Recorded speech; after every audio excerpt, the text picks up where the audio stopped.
Goeiedag, ek groet jou in die kosbare naam van Jesus Christus.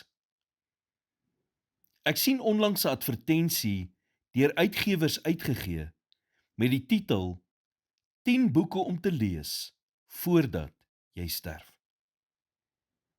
Wat egter hartseer is dat die Bybel nie die lys gehaal het nie. Baie van die boeke wat deel uitmaak van die 10 is nuwe en opgedateerde uitgawes. Boeke wat aangepas is.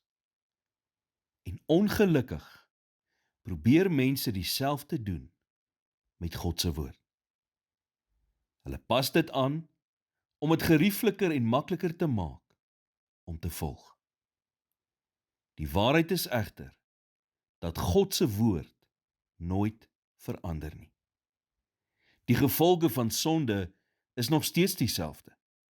Romeine 6 vers 23 sê, want die loon van die sonde is die dood, maar die genadegawe van God is die ewige lewe in Christus Jesus, ons Here. God se plan vir verlossing het ook nie verander nie. Efesiërs 2 vers 8 sê, want uit genade is julle gered, deur die geloof, en dit nie uit julself nie, dit is die gawe van God. Die plek om leiding te vind vir jou lewe is nog steeds op dieselfde plek. Psalm 32 vers 8 sê, ek wil jou onderrig en jou leer aangaande die weg wat jy moet gaan. Ek wil raad gee, my oog sal op jou wees. Sy metode om vrede te vind, het ook nog nie verander nie. Filippense 4 vers 6 en 7 sê, wees oor niks besorg nie, maar laat julle begeertes in alles deur gebed en smeking met danksegging bekend word by God.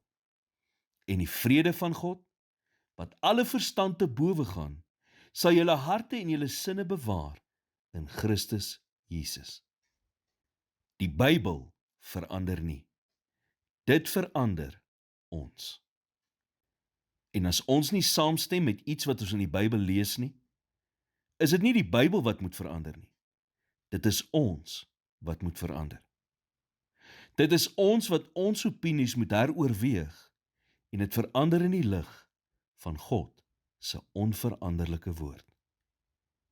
Here, dankie dat u woord die onveranderlike waarheid is.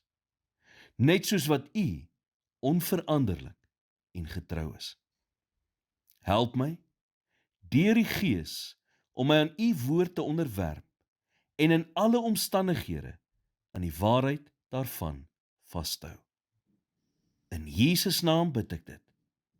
Amen.